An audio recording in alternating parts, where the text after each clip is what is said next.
Hello everyone, good morning. कैसे हैं आप सब? Welcome back wifi study with Nandini. Discuss करेंगे 17 सितंबर की करंट अफेयर। मॉर्निंग का थॉट देखते हैं, फिर अपनी क्लास को स्टार्ट करते हैं और लास्ट में है रिवीजन की क्लास। यानी जो कुछ भी हमने कल की डेट में पढ़ा है वो सब कुछ रिवीजन करते हुए आगे बढ़ते हैं। और बाकी जो भी कंटेंट है वो टेलीग्राम के लिंक पर उपलब्ध है, पीडीएफ के फॉर्म में, इंग्लिश और हिंदी बोथ लैंग्वेजेस में। तो आइए चलिए स्टार्ट करते हैं आज की अपनी क्लास। लक्ष्य निर्धारण करने से हमारे कर्मों को मार्ग मिलता है और हम उसे पूरा करने के लिए संकल्पित होते हैं। यानी कि अगर हमारा लक्ष्य निर्धारित है तो हमें ये पता है कि हमें क्या करना है और हमें किस रास्ते पर चलकर आगे बढ़ना है। तो लक्ष्य हमेशा निर्धारित होना चाहिए, फोकस्ड होना चाहिए और उस पर चलने के लिए आप तैयार रहेंगे जब आपको पता रहेगा कि आपको इस चीज को पाना है या यहाँ तक पहुंचना है। तो चलिए इसी विचारधारा के साथ में स्टार्ट करते हैं आज की अपनी क्लास को। देखिए, पहली जो बात करेंगे वो विश्व रोगी सुरक्षा दिवस के बारे में बात करेंगे, जिसको हर साल 17 सितंबर को मनाया जाता है। इस बार भी हम 17 सितंबर को इसे मनाते हैं और इस बार 2023 की थीम है engaging patients for patient safety. इस थीम के साथ में हम ये जो डे है उसको मनाएंगे और 2021 से लेकर 2030 के बीच में एक रोगी सुरक्षा योजना को लेते हुए कार्य योजना बनाई गई है जिसके ऊपर काम किया जाए। देखो, विश्व रोगी सुरक्षा दिवस के बारे में बात करते हुए हमें ये पता होना चाहिए कि वर्ल्ड हेल्थ ऑर्गेनाइजेशन यानी कि WHO का जब 72 नंबर का अधिवेशन चल रहा था 2019 में, तब ये डिसाइड किया गया कि हर साल 17 सितंबर को विश्व रोगी सुरक्षा दिवस मनाया जाएगा। ओके, आइए नेक्स्ट बात करते हैं हैदराबाद मुक्ति दिवस के बारे में। देखो, 1947 से पहले भारत के 3 ऐसी रियासतें थी जो भारतीय संघ में शामिल नहीं होना चाहती थी। उसमें से हैदराबाद भी एक था। तो हैदराबाद का निजाम और जूनागढ़ के जो शासक थे, कश्मीर के जो शासक थे, वो शामिल नहीं होना चाहते थे। तो इसके लिए जो हमारे देश के लौह पुरुष कहे जाते हैं सरदार वल्लभ भाई पटेल जी के द्वारा अथक प्रयास किया गया और इनके द्वारा हैदराबाद के निजाम को शामिल करने के लिए भारतीय संघ में एक सैन्य कार्यवाही करी गई थी। वो सैन्य कार्यवाही कब करी गई थी उसके बारे में बात करते हुए मैं आपको बता दूं कि 13 सितंबर से लेकर 18 सितंबर तक 1948 की बात है, जब भारत आजाद हो गया था। उसके बाद में सैन्य कार्यवाही करी जाती है और एक ऑपरेशन चलाया जाता है हैदराबाद को भारत में भारतीय संघ में मिलाने के लिए। उसका नाम होता है ऑपरेशन पोलो। तो इस ऑपरेशन पोलो के द्वारा ही हैदराबाद को भारतीय संघ में मिला लिया जाता है। तो वो आधिकारिक तौर पर कब मिलाया जाता है? तो 17 सितंबर को मिलाया जाता है। इसीलिए इस दिन हम हैदराबाद मुक्ति दिवस मनाते हैं। और इस बार कौन सी वर्षगांठ मना रहे हैं? तो हमें पता होना चाहिए कि 76 नंबर की वर्षगांठ हम मना रहे हैं हैदराबाद मुक्ति दिवस के रूप में हैदराबाद के लिए। Okay, clear. नेक्स्ट बात करेंगे अंतर्राष्ट्रीय रेड पांडा दिवस के बारे में, जिसको हर साल कब मनाया जाता है? तो हर साल सितंबर का जो तीसरा शनिवार होता है उस दिन इसे मनाया जाता है। तो इस बार जो तीसरा शनिवार है वो कब पड़ा है? तो 16 सितंबर को पड़ा है। इसलिए हम अंतर्राष्ट्रीय रेड पांडा दिवस 16 सितंबर को मना रहे थे। Okay, clear. आइए नेक्स्ट बात कर लेते हैं। रेड पांडा के बारे में बात करते हुए हमें ये पता होना चाहिए कि इसकी 2 प्रजातियां पाई जाती हैं खास तौर से। एक को कहते हैं जो हिमालयन रेड पांडा और एक है चाइनीज रेड पांडा। ये 2 प्रजातियां प्रमुख रूप से पाई जाती हैं। ओके, अच्छा, अगर पांडा के बारे में बात करें तो इनकी जो औसत उम्र होती है वो कितनी होती है? तो 23 साल होती है। इस बात को याद रख लेना। देखो, नेक्स्ट बात करते हैं हम अंतर्राष्ट्रीय तटीय सफाई दिवस के बारे में, जिसको हर साल सितंबर के तीसरे शनिवार को मनाया जाता है। तो इस बार 16 सितंबर को इसे मनाया गया है। जैसा कि नाम से ही समझ में आ रहा है कि जो समुद्र के तटीय हिस्से हैं उनकी सफाई से रिलेटेड ये डे है, जिसकी स्टार्टिंग कब करी गई थी? तो सितंबर के महीने में ही करी गई थी 1986 में। किसके द्वारा करी गई थी? तो एक एजेंसी है जिसका नाम है ओशियन कंजर्वेसी। इस एजेंसी के द्वारा या इस संगठन के द्वारा इसको स्टार्ट किया गया था। संयुक्त राज्य अमेरिका का जो वॉशिंगटन है वहां का जो तटीय क्षेत्र है समुद्री, उसकी सफाई करी गई थी और तभी से अंतर्राष्ट्रीय तटीय सफाई दिवस इस ऑर्गेनाइजेशन के द्वारा मनाया जाता है। अगर हम बात करें तो सबसे ज्यादा जो कचरा है समुद्र में वो प्लास्टिक का कचरा है। जो प्लास्टिक हम इस्तेमाल करते हैं। प्रेजेंट टाइम में अगर नीति आयोग की रिपोर्ट के बारे में बात करें तो 1950 में भारत में 2 टन प्लास्टिक का उत्पादन हो रहा था, लेकिन 2015 में इसका उत्पादन कितना बढ़ गया, 381 मिलियन टन बन गया है। वैश्विक आंकड़े ये बताते हैं कि अगर इसी तरीके से प्लास्टिक का उत्पादन होता रहा और जो प्लास्टिक है वो कचरे के रूप में समुद्र में इकट्ठा होता रहा तो 2050 तक मछलियों से ज्यादा संख्या प्लास्टिक के कचरे की हो जाएगी। तो आप देख सकते हैं कि कितनी भयावह स्थिति उत्पन्न हो सकती है। इसीलिए जो समुद्र है उसके सुरक्षा के लिए, उसकी सफाई के लिए बहुत इम्पोर्टेंट है कि पूरी दुनिया मिलकर काम करे। इसलिए आप देखते हैं कि समय समय पर समुद्र से रिलेटेड बहुत सारी नीतियां उसकी सुरक्षा के लिए, उसकी सफाई के लिए बनाई जाती हैं। ओके, आइए नेक्स्ट बात कर लेते हैं। International day for interventional cardiology, जो ये डे है ये भी मनाया जाता है 16 सितंबर को। याद कर लेना, दुनिया भर में स्पेशली जो कार्डियोलॉजी से रिलेटेड अवेयरनेस है उसको पैदा करने के लिए। ओके, हाल ही में फ्रांस के शेवेलियर डांस एलऑड्रे ड्रेस आर्ट्स एट ड्रेस लेट्रेस पुरस्कार से किसे सम्मानित किया गया है, तो याद रख लेना फैशन डिजाइनर है राहुल मिश्रा, इनको इस पुरस्कार से सम्मानित किया गया है। ओके, आइए नेक्स्ट बात कर लेते हैं। Chevalier le Ordre des arts eight des Lettres, ये पुरस्कार किस फील्ड में दिया जाता है, तो फ्रांस के जो संस्कृति मंत्री हैं उनके द्वारा दिया जाता है। इसकी स्टार्टिंग करी गई थी 1957 में। स्पेशली जो फ्रांस की संस्कृति है उसको बढ़ावा देने के लिए, संस्कृति के क्षेत्र में सर्वोच्च काम करने के लिए ये जो प्राइज है वो दिया जाता है फ्रांस की गवर्नमेंट के द्वारा। ओके, आइए नेक्स्ट बात करते हैं। पाकिस्तान के लिए मिस यूनिवर्स पाकिस्तान 2023 किसे चुना गया है, तो इनका नाम याद रख लेना, एरिका रॉबिन है जिन्हें चुना गया है मिस यूनिवर्स पाकिस्तान 2023। आगे आने वाली मिस यूनिवर्स की प्रतियोगिताओं में भाग लेंगी पाकिस्तान की तरफ से। ओके, 2023 और 24 के लिए ऑडिट ब्यूरो ऑफ सर्कुलेशन के चेयरमैन के रूप में किसे नियुक्त किया गया है, तो देखो ऑडिट ब्यूरो ऑफ सर्कुलेशन के चेयरमैन के रूप में नियुक्त किया गया है श्रीनिवासन के स्वामी को। ओके, अच्छा याद रख लेना 2023 और 24 के लिए चुना गया है, यानी 1 साल के लिए ये ऑडिट ब्यूरो ऑफ सर्कुलेशन के चेयरमैन बने हैं। देखो आर के स्वामी हंसा समूह के कार्यकारी अध्यक्ष रही हैं श्रीनिवासन के स्वामी, इस बात को याद रख लेना।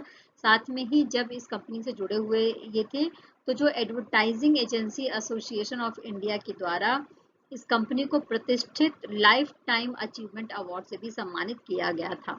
ओके, देखो ऑडिट ब्यूरो ऑफ सर्कुलेशन के द्वारा और सारी नियुक्तियां हुई है। ठीक है, अध्यक्ष के बारे में हमने बात कर लिया। उपाध्यक्ष के रूप में नियुक्त किया गया है मलयाला मनोरमा को। सचिव भी बने हैं Bennett Coleman and company limited के कार्यकारी निदेशक हैं मोहित जैन, इनको सचिव बनाया गया है। कोषाध्यक्ष भी नियुक्त किया गया है, तो जिसको आप आराम से टेलीग्राम के लिंक पर जाकर पीडीएफ के फॉर्म में इंग्लिश और हिंदी बोथ लैंग्वेजेस में पढ़ सकते हैं। केंद्र सरकार ने प्रवर्तन निदेशालय, जिसको ईडी कहते हैं, ईडी के प्रभारी निदेशक के पद पर किसे नियुक्त किया गया है केंद्र सरकार के द्वारा। बहुत इंपॉर्टेंट क्वेश्चन है और एग्जाम में आने की संभावना 100% है। नाम याद रख लेना, राहुल नवीन नाम है जिनको नियुक्त किया गया है।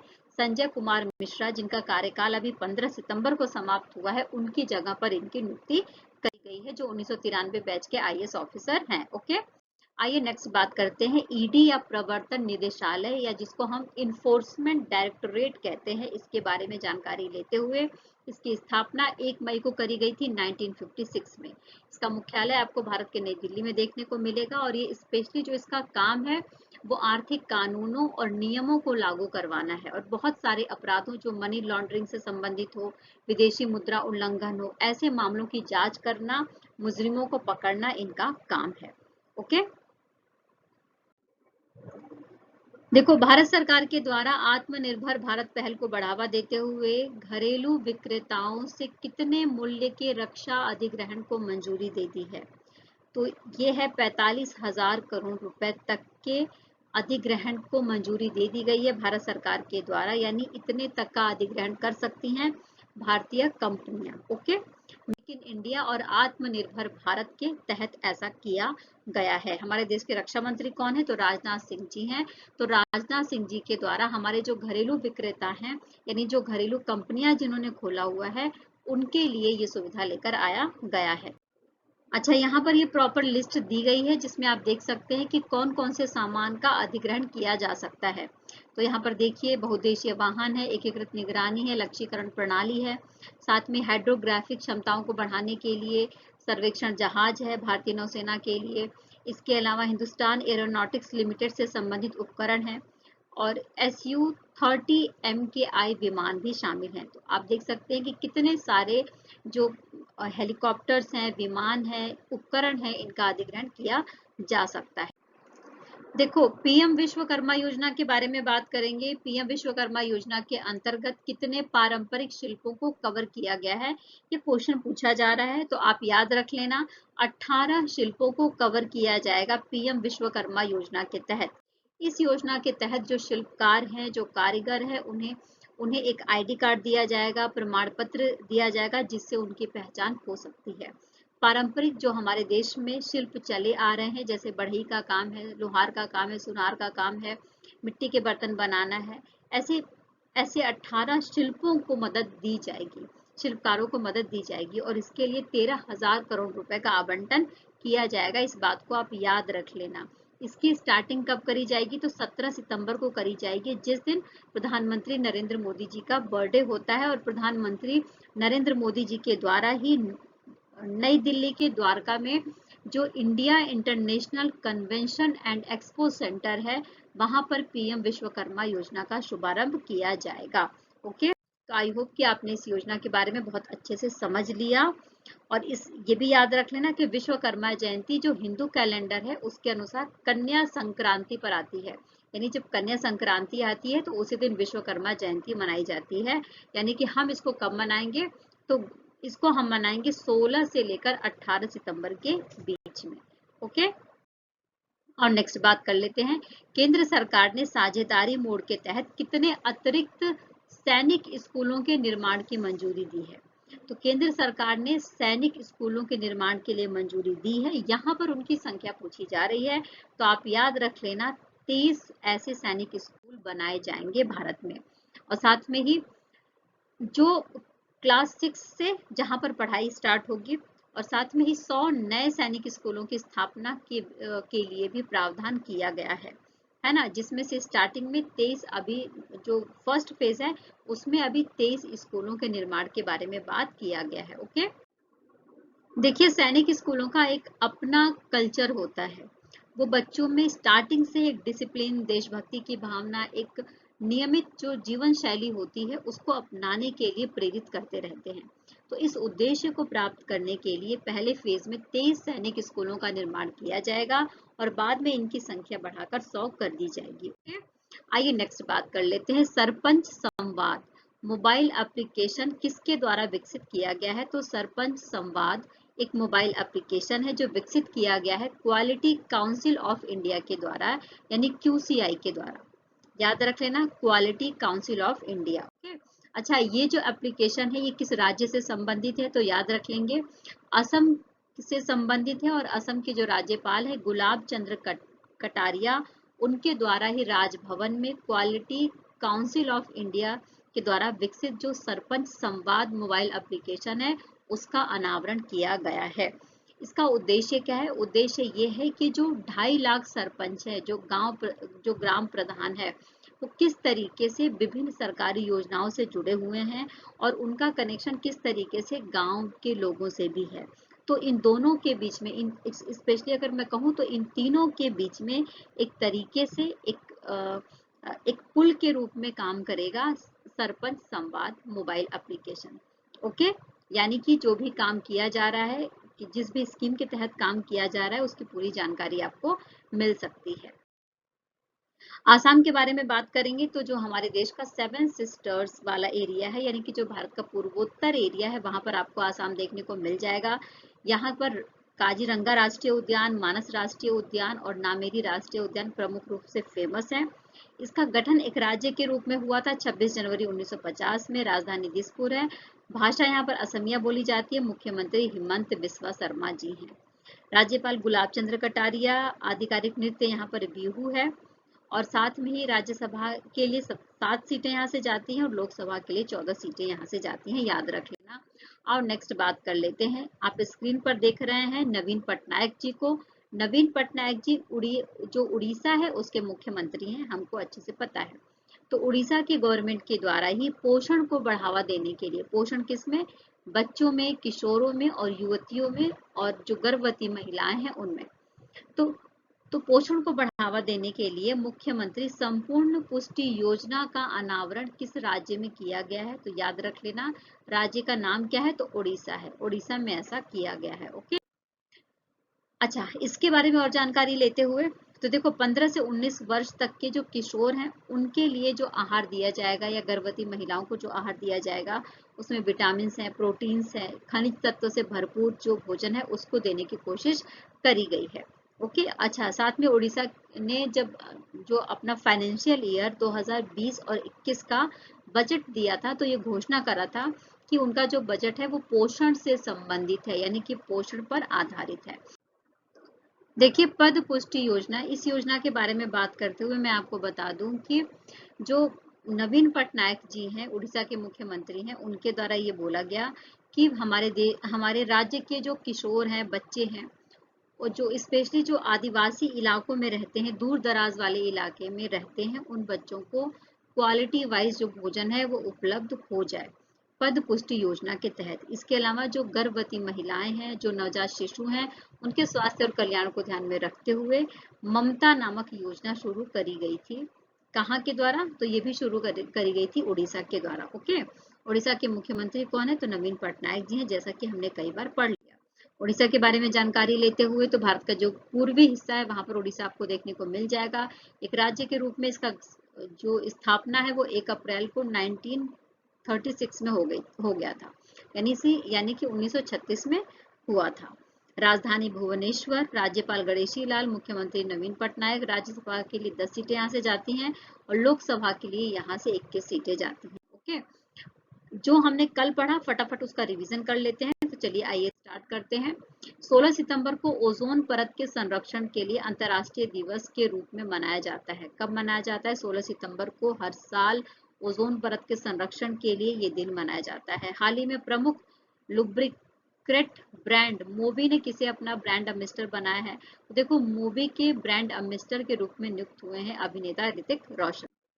नेक्स्ट क्वेश्चन ये है कि मास्टर कार्ड इंडिया के नए चेयरपर्सन के रूप में किसे नियुक्त किया गया है, तो मास्टर कार्ड इंडिया के नए चेयरपर्सन के रूप में नियुक्त किया गया है रजनीश कुमार को, याद रख लेना। ओके, नेक्स्ट क्वेश्चन ये है कि अगर अच्छा मास्टर कार्ड की इंडिया के बारे में बात करूं तो इसका मुख्यालय आपको संयुक्त राज्य अमेरिका के न्यूयॉर्क में देखने को मिल जाएगा और प्रेजेंट टाइम में 230 जो सदस्य देश हैं इसमें शामिल हैं। मास्टर कार्ड एक डिजिटल बैंकिंग प्लेटफॉर्म के रूप में यूज किया जाता है पूरी दुनिया में। और जो रजनीश कुमार सिंह जी हैं वो कौन है, तो वो SBI के पूर्व अध्यक्ष रह चुके हैं। नेक्स्ट क्वेश्चन है कि 1 अक्टूबर 2023 से आधार, ड्राइविंग लाइसेंस, नौकरियों इत्यादि के लिए किसे सिंगल डॉक्यूमेंट निर्धारित किया गया है, तो सिंगल डॉक्यूमेंट के रूप में यूज किया जाएगा जन्म प्रमाण पत्र को। इस बात को याद रख लेना, यानी कि जो बर्थ सर्टिफिकेट है वो अब हर जगह काम आने वाला है। देखिए, अब नेक्स्ट क्वेश्चन ये है कि केंद्रीय कैबिनेट ने कितने सालों के लिए ई कोर्ट्स चरण 4 को मंजूरी दे दी है, तो जो हमारे कोर्ट है, सुप्रीम कोर्ट है, जैसे हमारा हाई कोर्ट है, तो वहां पर ई कोर्ट चरण 4 की मंजूरी दे दी गई है सेंट्रल गवर्नमेंट के द्वारा और ये काम कर लेंगे 4 साल के भीतर, यानी 4 साल का इनको टारगेट भी दिया गया है कि ये पेपरलेस व्यवस्था कर लें पूरी तरीके से और पूरी तरीके से डिजिटली कोर्ट को कर दें। नेक्स्ट क्वेश्चन ये है कि एयर इंडिया ने यात्रियों को नया अनुभव प्रदान करने के उद्देश्य से किस प्रोजेक्ट की शुरुआत करी है, तो देखो एयर इंडिया ने किसी प्रोजेक्ट की शुरुआत करी है तो ये अपने आप में इम्पॉर्टेंट हो जाता है। इसका नाम याद रख लेना, प्रोजेक्ट अभिनंदन शुरू किया गया है एयर इंडिया के द्वारा। इस योजना के तहत अगर आपका लगेज छूट जाता है या फिर आपका जो फ्लाइट है वो मिस हो जाता है तो आपको पैसे रिफंड करने हैं। तो इन सब के बारे में जानकारी देने के लिए भारत के 16 हवाई अड्डों पर, जहां पर इंटरनेशनल जो स्पेशली इंटरनेशनल हवाई अड्डे कहे जाते हैं, वहां पर अधिकारियों की नियुक्ति करी गई है प्रोजेक्ट अभिनंदन के तहत। ओके, आइए नेक्स्ट बात कर लेते हैं। BAE सिस्टम्स और L&T ने किस उद्देश्य के साथ साझेदारी की है? तो ये उद्देश्य ये है कि मेक इन इंडिया और आत्मनिर्भर भारत के तहत भारत के जो रक्षा उत्पाद हैं उनकी संख्या ज्यादा से ज्यादा बढ़ाया जाए। तो इसके लिए भारत में ऑल टेरेन वाहन की उपलब्धता जरूरी है। तो इस वाहन के लिए ही समझौता किया गया है BAE सिस्टम्स और L&T के साथ। ओके, तो आई होप कि आपको सारे क्वेश्चन अच्छे से समझ में आए होंगे और रिवीजन भी हमने बहुत अच्छे से कर लिया। तो फिर कल मिलेंगे नए न्यूज़ के साथ, नए विचारों के साथ में। तब तक टेक केयर, खूब खुश रहिए, खूब पॉजिटिव रहिए, जीवन में आगे बढ़ते रहिए। Bye bye.